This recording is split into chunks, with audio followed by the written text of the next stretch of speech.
ये ईवीपैट मशीन के ज़रिए से हो। कम से कम इतना ऑर्डर कर दे सुप्रीम कोर्ट कि अगर किसी भी कैंडिडेट को या उसके किसी रिश्तेदार को या किसी पब्लिक के आम आदमी को अगर किसी रिज़ल्ट पर, इलेक्शन के डिक्लेयर्ड रिज़ल्ट पर एतराज़ हो, तो उस वक्त इलेक्शन कमीशन की तरफ से ये इंस्ट्रक्शन दिया जाए कि रिकाउंटिंग ईवीपैट के ज़रिए से कर दी जाए। ये कोशिश अगर कामयाब हो गई तो इलेक्शन की नाकाम में की होने वाली बेईमानी को बड़ी हद तक रोकने में कामयाबी मिल जाएगी। ये बहुत ही क्रूशल किस्म का केस है जो सुप्रीम कोर्ट में इस वक्त चल रहा है, और उसमें भी उसी मजलूम तबकात की जो ऑर्गेनाइजेशंस हैं उन्हीं ने पहल की है। और हम लोग, मैं ख़ास तौर पर ज़ाती तौर पर ये मुनासिब समझ रहा हूँ मुल्क के हालात में कि मुख्तलिफ मसाइल के सिलसिले में तन्हा हम मुसलमान आवाज़ न उठाएं। अगर ज़रा सी भी गुंजाइश इस बात की हो कि उसको एक कॉमन इंडियन की आवाज़ बनाकर पेश किया जा सके और दस्तूर की हिफाजत का एक तकाज़ा बनाकर पेश किया जाए तो ज़्यादा बेहतर है। इसकी एक मिसाल भी आपके सामने पेश कर दूं। जब ट्रिपल तलाक का मसला छिड़ा तो उस वक्त जो एप्लीकेशन ट्रिपल तलाक के ख़िलाफ़ सुप्रीम कोर्ट में दी गई थी या दिलवाई गई थी, उसमें सिर्फ ट्रिपल तलाक का मसला नहीं था, उसमें यूनिफॉर्म सिविल कोड का मसला भी था। डिमांड की गई थी कि मुस्लिम पर्सनल लॉ को ख़त्म किया जाए और यूनिफॉर्म सिविल कोड को नाफिज किया जाए। मुसलमानों की जो ऑर्गेनाइजेशंस थीं, जो कोर्ट में पार्टी थी, वो तो इसका मुकाबला कर ही नहीं थी, इसका दिफा कर ही नहीं थी। लेकिन मैंने बहुत खामोशी के साथ एक कोशिश की और अल्लाह ने उसको कामयाबी नसीब फरमाई।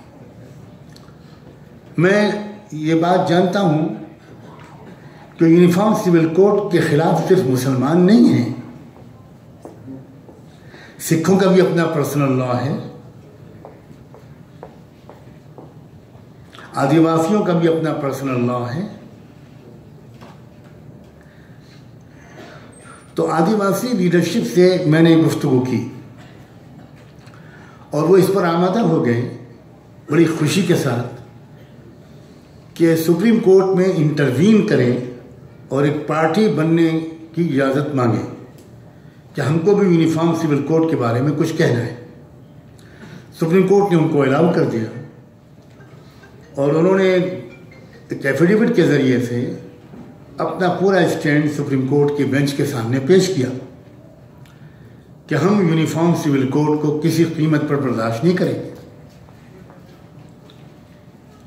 जिस दिन ये एप्लीकेशन सुप्रीम कोर्ट में पेश हुई और इसकी खबर मीडिया के कुछ हिस्से में आ गई, अगले ही दिन लॉ कमीशन के चेयरमैन ने प्रेस के नुमाइंदों को बुलाकर ये स्टेटमेंट दिया कि हम अपने आदिवासी भाइयों की बात सुनना चाहते हैं।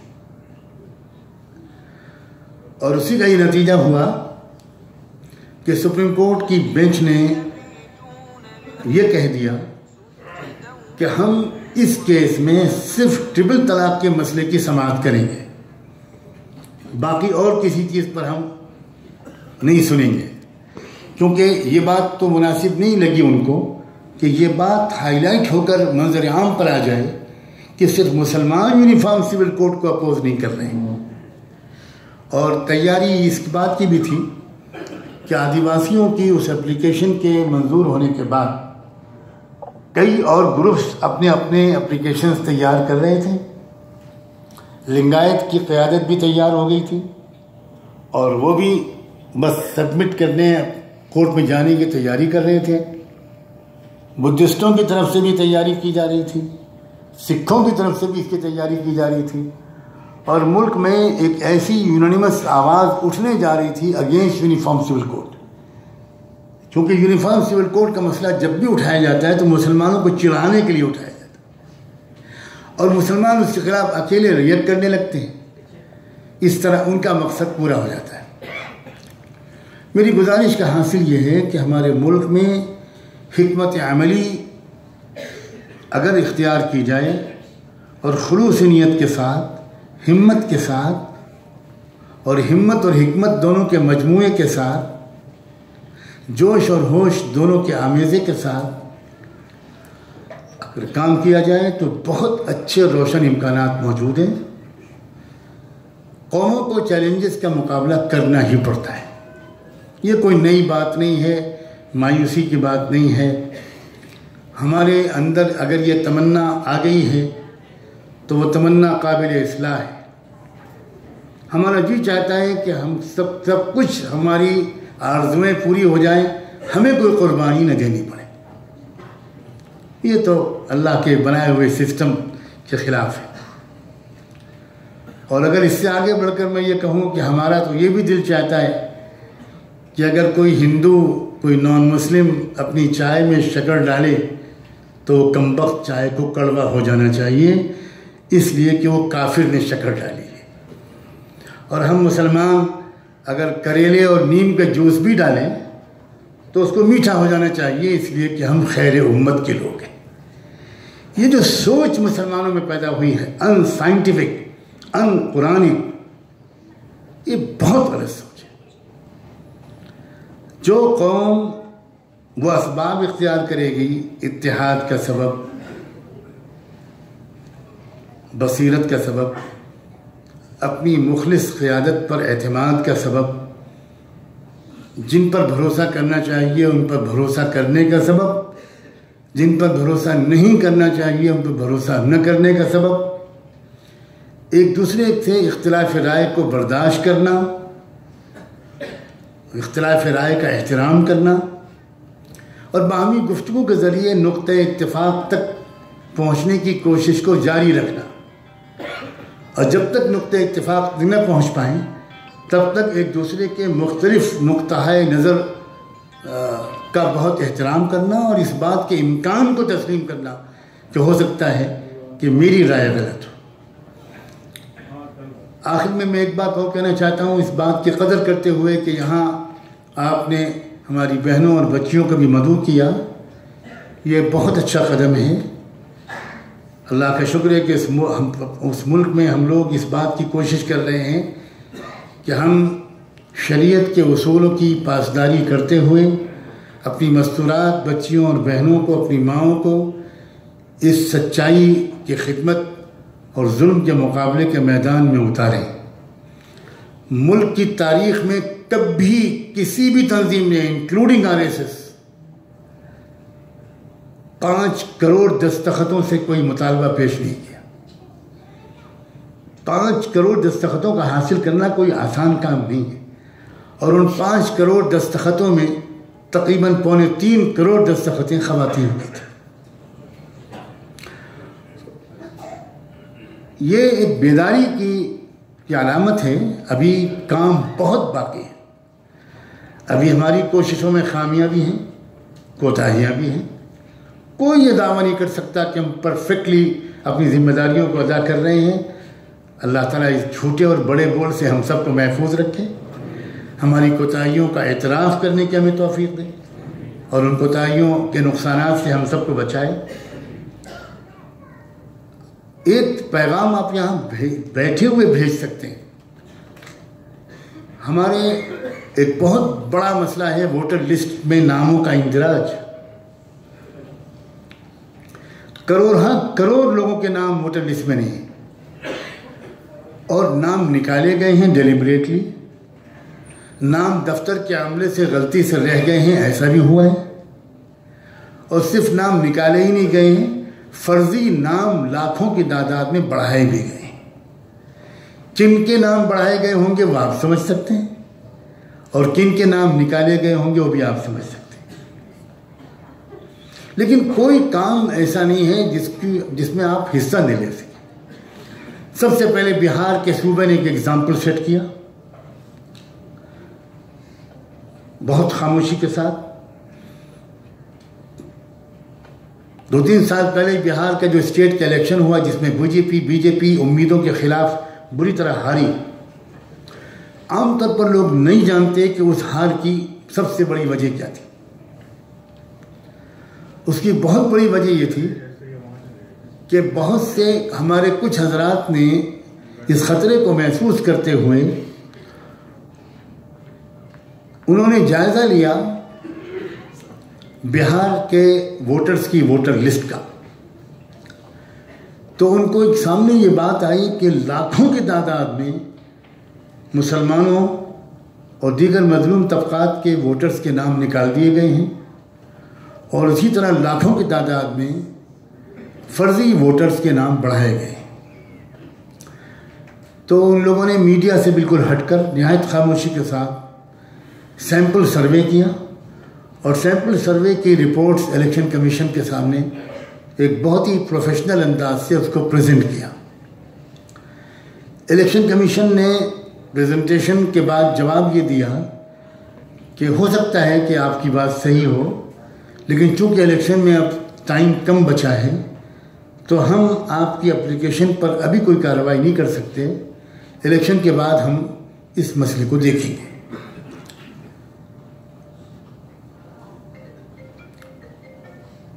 उन लोगों ने इलेक्शन कमीशन के इस फैसले के खिलाफ पटना हाई कोर्ट में मूव किया। खुशकिस्मती से जो बेंच मिल गई हाई कोर्ट की वो ईमानदार जजेस पर मुश्तमिल थी। उन्होंने अर्जेंट नोटिस सर्व किया इलेक्शन कमीशन को कि आप 48 घंटे के अंदर इसका जवाब दीजिए। इलेक्शन कमीशन के लोग अपेयर हुए और उन्होंने on record high court of Patna में एडमिट किया कि हाँ ऐसी कुछ गलतियों का इम्कान है, लेकिन हम अभी इसको सुधार नहीं पाएंगे। इलेक्शन में टाइम कम बचा है और हमारा पूरा अमला इलेक्शन की तैयारियों में लगा हुआ है। तो उस बेंच ने बहुत सख्त लफ्ज़ों में फैसला किया कि हम इलेक्शन नहीं होने देंगे उस वक्त तक जब तक कि आप इन लिस्टों को दुरुस्त न कर दें, और ऑर्डर किया कि पूरे स्टेट ऑफ बिहार के हर डिस्ट्रिक्ट के कलेक्टर को हम ऑर्डर करते हैं कि तमाम सरकारी मुलाजिमीन को चंद इमरजेंसी ड्यूटीज़ छोड़कर आप वोटर्स की लिस्ट के दुरुस्त करने के काम में लगाएं। और तमाम NGOs से हम ये कहते हैं, उनको रिकमेंड करते हैं कि वो सरकार के और इलेक्शन कमीशन के इस काम में ताअवुन करें। आपको हैरत होगी कि बिहार के मुख्तलिफ डिस्ट्रिक्ट में मदारिस के असातिज़ा, मसाजिद के आइम्मा, मदारिस के सीनियर तलबा, गांव के आम तौर पर लोग मुसलमान और गैर मुस्लिम वो इस काम में लग गए और वॉलंटरीली उन्होंने दिन रात मेहनत की और लाखों लोगों के नाम वोटर लिस्ट में दर्ज करा दिए और फर्जी वोटरों के नाम निकलवा दिए। ये वो चीज़ थी जिसके लिए बीजेपी पहले से तैयार नहीं थी। इसीलिए वो पुरुम्मीद थे कि यूपी की तरह का रिज़ल्ट आएगा, लेकिन हुआ इसके बिल्कुल बरक्स। इसका मतलब ये हुआ कि EVM को छोड़कर जिसके मामला बड़ी हद तक आवाम के हाथ में शायद ज़्यादा नहीं है, लेकिन वोटर लिस्ट के दुरुस्त करने का काम तो हमारे हाथ में है। अभी भी वोटर लिस्ट के दुरुस्त करने का काम इंडिया में जारी है। अब जो उन्होंने कैंप लगाए थे हर तहसील में, वो तो उसकी मुद्दत तो ख़त्म हो गई, लेकिन अभी भी ऑनलाइन करेक्शन दुरुस्त है और कोई शख्स भी डिस्ट्रिक्ट कलेक्टर के ऑफिस में जाकर फॉर्म भरकर अपने चेक कर सकता है कि मेरा नाम है कि नहीं। आपसे मेरी गुजारिश है, क्या असर और रसूख रखने वाले लोग हैं, अपने अपने ज़िले में अपने ताल्लुक़ रखने वाले लोगों को इस जानिब मुतवज्जे फरमाइए और उनसे कहिए कि अभी जंगी पैमाने पर ये काम करें तो बहुत गलतियों को सुधारा जा सकता है। बहुत से वोटरों का नाम वोटर लिस्ट में ऐड कराया जा सकता है। इस गलतफहमी को भी दूर कीजिए अपने इलाकों में कि सिर्फ वोटर आई कार्ड होना काफ़ी नहीं है। अक्सर लोग हमारे इलाके में ये समझते हैं, हमारे मुल्क में, कि मेरे पास तो वोटर ID है, मैं तो वोट डाल दूंगा। ये सही नहीं है। जब तक वोटर लिस्ट में आपका नाम दर्ज नहीं होगा आप वोट नहीं डाल सकते। बल्कि बात इसके और बरक्स है, अगर आपके पास वोटर आईडी नहीं भी है, पैन कार्ड है, आधार कार्ड है, इवन ड्राइविंग लाइसेंस है और आपका नाम वोटर लिस्ट में दर्ज है, तो आप वोट डाल सकते हैं। तो इस किस्म की अवेयरनेस की ज़बरदस्त कोशिशें मुल्क के तूल अर्ज़ में जारी हैं। मुख्तलिफ़ इलाक़ों में लोगों ने काम किया है, उसके बहुत अच्छे नतीजे निकले हैं। मगर मुल्क बहुत बड़ा है, आबादी देहातों गाँव में फैली हुई है, काम अभी भी बहुत बाकी है। खुदा करे इस सिलसिले में भी आप लोग कुछ कंट्रीब्यूट कर सकें, कुछ हिस्सा ले सकें। बस मैं यहीं पर अपनी बात को मुकम्मल करता हूँ। बातें तो बहुत बाकी हैं, लेकिन मैं शुक्रगुज़ार भी हूँ कि ये मौका मुझे मिला और उम्मीद करता हूँ कि जो बातें मैंने अर्ज़ की हैं ये मकसद के लिए मुफीद साबित हों। आप सबका, हम सबका अल्लाह हामी और नासिर हो। बहुत बहुत शुक्रिया। जज़ाकुमुल्लाह तआला। हज़रात, सवाल जवाब का सेशन शुरू होगा। कुछ सवालात ऐसे हैं जो आपके जहन में हैं, मुझे मालूम है। मैं आपकी नुमाइंदगी करते हुए मौलाना से पूछूंगा। कुछ सवालात हमारे पास वहाँ आए हुए हैं।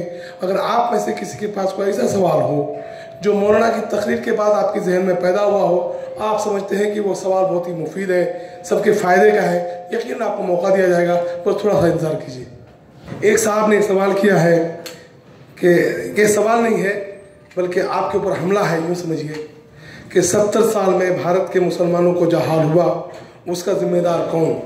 भारत के उलमा ने दुनियावी तालीम को क्यों नज़रअंदाज किया?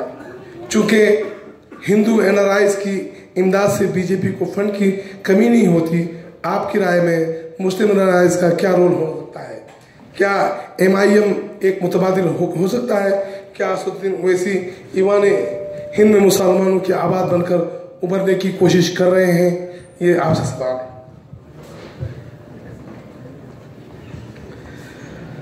शख्सियात पर गुफ्तगू करना मैं बिल्कुल मुनासिब नहीं समझता। मैंने जो उसूली गुफ्तगू की है वो उसमें इस पूरे सवाल का जवाब मौजूद है। अब कुछ लोगों को कुछ नमक मिर्च वाला अंदाज़ गुफ्तगू अगर पसंद है तो मैं माज़रत खा हूँ, मेरे पास वो लहजा नहीं है। मैं कहाँ से लाऊँ? तू बराए वसल करदन आमदी, नए बराए फसल करदन आमदी। तुम आए हो जोड़ने के लिए, तोड़ने के लिए नहीं आए हो।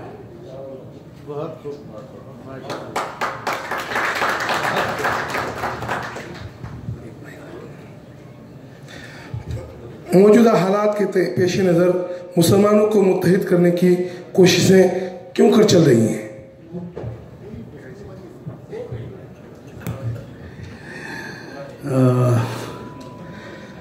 सिर्फ मुसलमानों को नहीं, तमाम मज़लूमों को मुत्तहिद करने की कोशिशें हो रही। और मेरा ख़्याल ये है कि मुसलमान अगर सिर्फ अकेले ही आपस में बैठेंगे तो मुत्तहिद नहीं हो पाए। हम ज़रा गोश्तखोर कौम हैं, जल्दी गुस्सा आता है, तो थोड़ा अपने साथ शाकाहारी लोगों को भी बिठाना शुरू कीजिए। एक साहब ने एक बड़ा सवाल भेजा है, लेकिन उनके सवाल का पहला हिस्सा आप जवाब दे चुके हैं, लेकिन दूसरा हिस्सा बहरहाल बहुत ही अहमियत का हामिल है कि क्या मुस्तकबिल में कभी RSS का मंसूबा भारत को हिंदू राष्ट्र बनाने का कामयाब होगा? ऐसा न होने में आईन हिंद कितना मुआविन साबित हो सकता है? देखिए, एक बात तो ये समझ लीजिए कि हिंदू राष्ट्र तो ऑलरेडी बन चुका है। जो बाकी है मरहला, वो ऑफिशियली एंड कॉन्स्टिट्यूशनली भारत को हिंदू राष्ट्र डिक्लेयर करना बाकी। ये तो मैं कह रहा हूँ बन चुका है। आप बताइए कि क्या सेकुलर स्टेट के हर पुलिस स्टेशन में मंदिर बनाया जा सकता है? हमारे मुल्क के हर पुलिस स्टेशन में मंदिर है। हर सरकारी ऑफिसर में मूर्तियाँ रखी हुई हैं। हर सरकारी फंक्शन की तकरीब जो होती है वो नारियल फोड़कर और शंख बजाकर और वैदिक धर्म के रिचुअल्स के ज़रिए होती है। तो ये बात कि हिंदू राष्ट्र बन सकता है वो तो बन चुका है। अब जो मरहला बाकी है वो है कॉन्स्टिट्यूशनली उसको डिक्लेयर करने का। ये काम करना अब वो लोग चाहते हैं, लेकिन मुझे ये उम्मीद है कि भारत की जो असल सच्चाई है, जो मैंने इतनी तफसील से बयान की, वो कभी भी इसको एक्सेप्ट नहीं करेंगे। बल्कि जितना जितना ये उस तरफ आगे बढ़ रहे हैं, भारत की असली अक्सरियती आबादी के अंदर जान बढ़ रही है। और कुरान की आयत याद आती है कि आसा अन तकरहू शैअन व हुवा खैरुल लकुम व आसा अन तुहिब्बू शैअन व हुवा शर्रुल लकुम वल्लाहु यअलमु व अंतुम ला तअलमून। हो सकता है कि तुम्हें कोई चीज़ बहुत नापसंदीदा लगती हो मगर वही तुम्हारे लिए मुफीद साबित हो, और हो सकता है कि तुमको कोई चीज़ बहुत पसंद हो और वो तुम्हारे लिए बहुत नुकसानदेह साबित हो।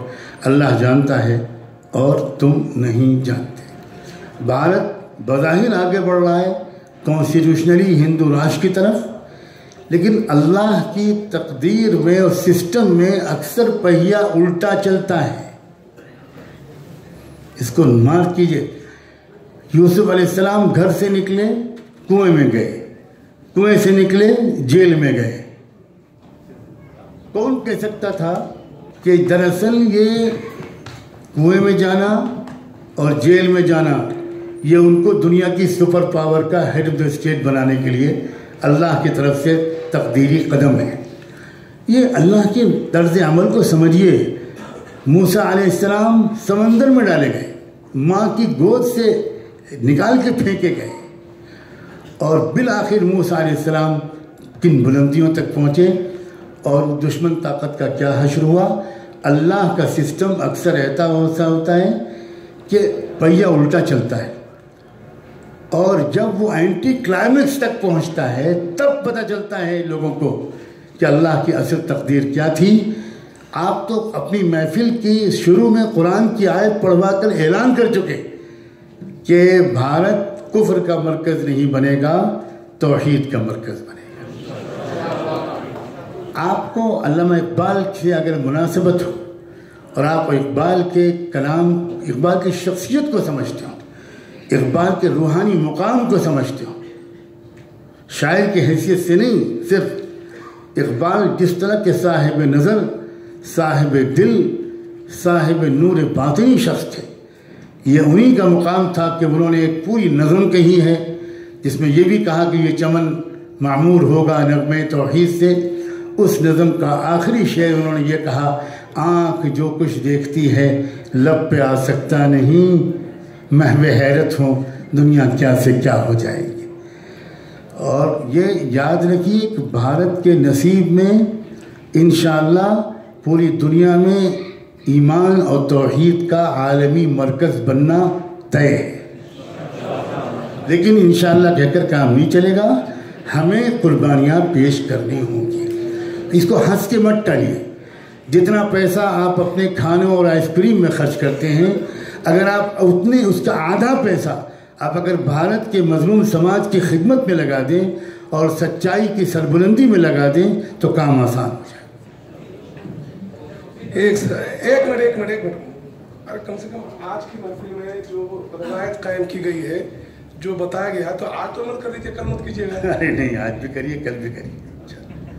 एक साहब ने सवाल पूछा है कि मशहूर है कि मोहम्मद अली बिरादरान जिन्होंने गांधी को सियासत में ले आए, तो क्या ये दोनों भाई गांधी की गंदी सोच से वाकिफ नहीं थे कि खिलाफत तहरीक गांधी को सौंप दी, खिलाफत तहरीक की क़यादत गांधी को सौंप दी? देखिए, ये कहना आज बहुत आसान है कि फुला वाकिफ नहीं था, फुला वाकिफ नहीं था। ये कहने वाले साहब उस वक्त खुद होते तो कहाँ खड़े होते।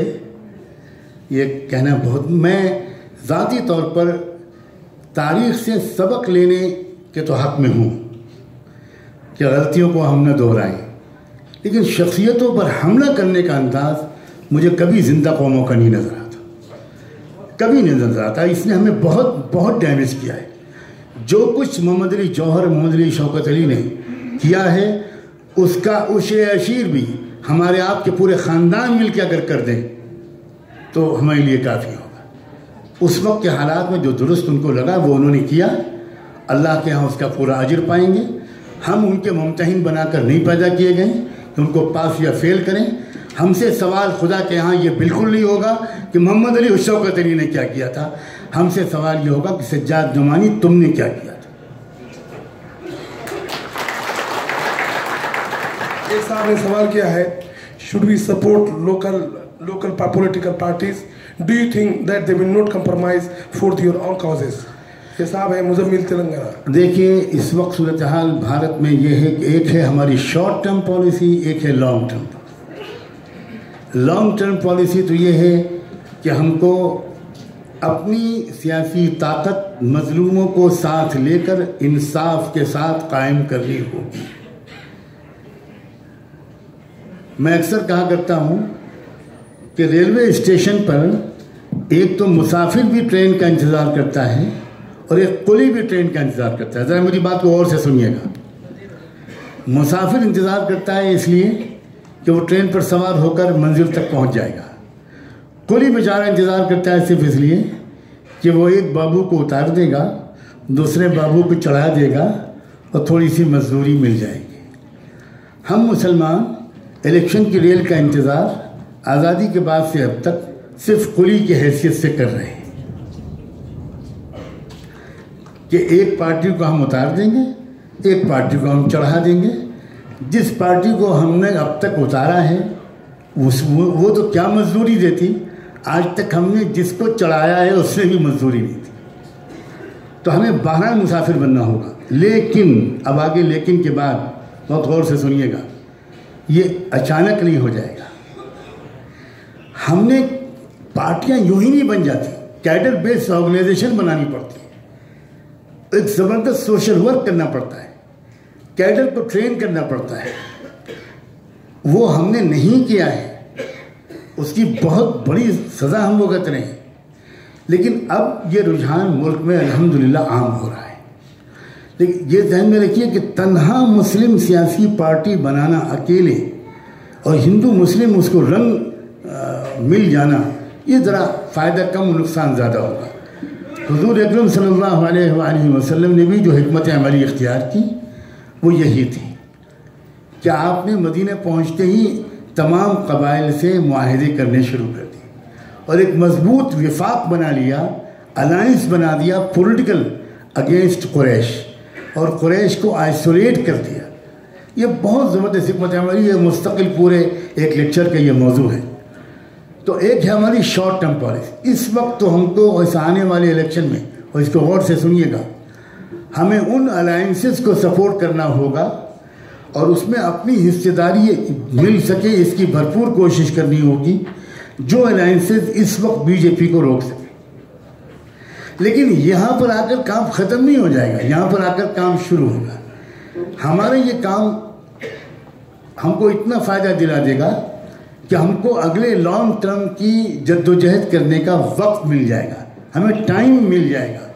अगर यही पार्टी फिर से हुकूमत में आ गई तो ख़तरा है इस बात का कि हमको काम करने का मौका भी ना मिले, इसलिए कि दस्तूर ही बदल दिया जाएगा और उस वक्त फिर काम करने के मौके ख़त्म हो जाएंगे। तो बजाय रोमांटिक सोच के फौरी तौर पर तो इस वक्त ये ज़रूरत है, और मुल्क में इसके अच्छे इम्कानात दिन ब दिन बढ़ रहे हैं, ऐसे अलायंसेस बनने के इम्कानात बन रहे हैं। नेशनल लेवल पर एक ही अलायंस बने ये ज़रूरी नहीं है, रीजनल अलायंसेस डेवलप होंगे और इंशाअल्लाह उसके नतीजे में इस ग्रुप को हम रोकने में कामयाब होंगे।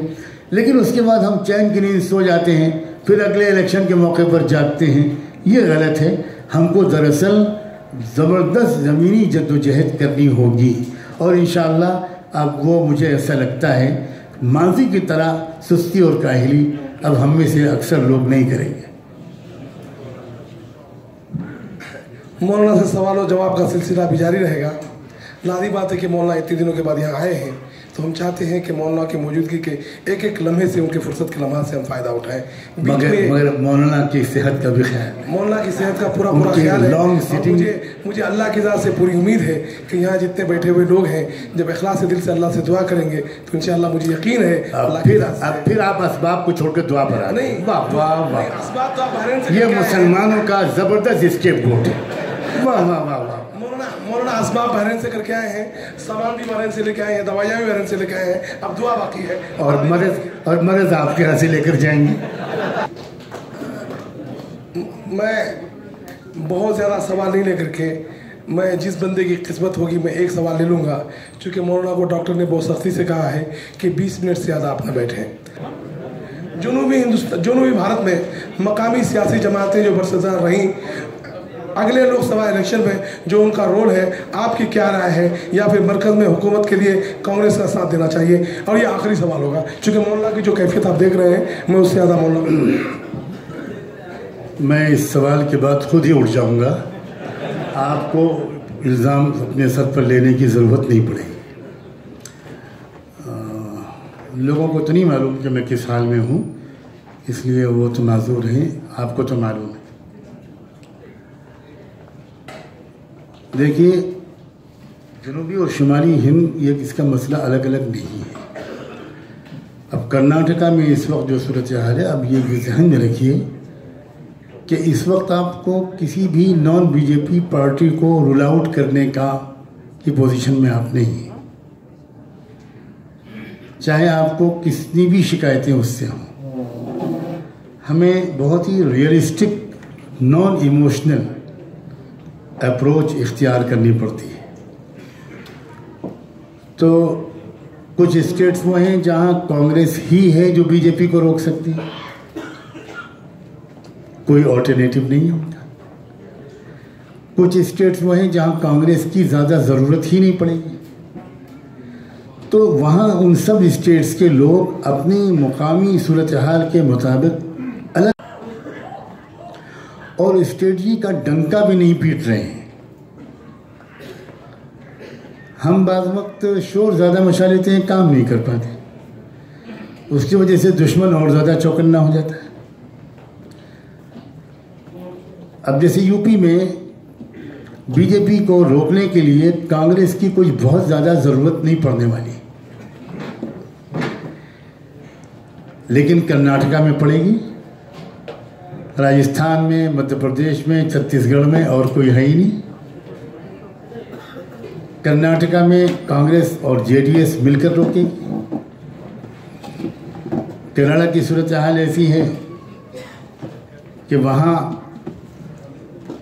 कई पार्टियां हैं, लोकल जो मुकामी लोग हैं वो फैसला करेंगे कि हमको बाद वक्त टैक्टिकल वोटिंग करनी पड़ती है, यानी ये देखकर कि किस सीट पर किस पार्टी का कौन सा उम्मीदवार या कौन सा इंडिपेंडेंट उम्मीदवार वो हमारे हरीफ नंबर 1 को रोकने की पोजीशन में है। तो बहुत ही होशियारी के साथ और बिल्कुल ऐन इलेक्शन से पहले कोई हिकमत अमली तय करनी पड़ती है। बहुत पहले से आप हिकमत अमली डिक्लेयर कर दें तो उसका काउंटर भी बहुत आसानी से हो जाता है। इसलिए मैं नहीं समझता हूँ कि इन चीज़ों में आपको ज़्यादा बारीकी से पढ़ना चाहिए। आप भरोसा करें इस बात पर कि मुकामी तौर पर बहुत से ऐसे लोग हैं जिनके नाम ज़्यादा लीडरशिप की फहरिस्त में नहीं आते, लेकिन वो बिल्कुल ज़मीनी सतह पर काफ़ी काम करते हैं और उसके असरात ज़बरदस्त पड़ते हैं, कोई उनका नाम भी नहीं जानता। और ऐसे ही कारकुन ज़्यादा कामयाब होते हैं जिनके नाम लोग नहीं जानते, और ऐसे कारकुनों की तादाद मुल्क में बढ़ रही है। मुझे उम्मीद है कि इंशाअल्लाह आने वाले इलेक्शन में हर जगह लोग अपनी जिम्मेदारी अच्छी तौर पर अदा करें। आप लोग अपनी जगह पे बैठे रहें, इत्मीनान से बैठे रहें, और मुझे ये मालूम होना चाहिए कि आज मौलाना की तकरीर का आपके ऊपर कितना असर हुआ है। मौलाना की तबीयत चूँकि बेइंतहा ख़राब है, मैं किसी आदमी को इजाज़त नहीं दूंगा कि मौलाना के रास्ते में आकर के मुसाफा करके मौलाना को मज़ीद परेशान करें। आप अपनी जगह पर बैठे रहें। एक आलिमी मैं खुद गुजारिश करता हूँ आप कि मुसाफा अल्लाह जाने कहाँ से उसकी अहमियत हमारे माशरे में आई है, मुझे तो कोई हदीस नहीं मिलती। मुसाफा आम मुसलमान से उसकी फजीलत आई है, लेकिन आम मुसलमान से तो हम एक उंगली से भी मुसाफा नहीं करते। लेकिन जिसको कुछ खास समझते हैं उसके लिए तो मुसाफा बिलजबर को वाजिब समझते हैं। और मैं एक ऐसे मुसाफे के लिए मैंने एक इस्तिलाह बनाई है, मोहब्बत की दहशत गर्दी। मुझे उम्मीद है यहाँ कोई दहशतगर्द नहीं बैठा।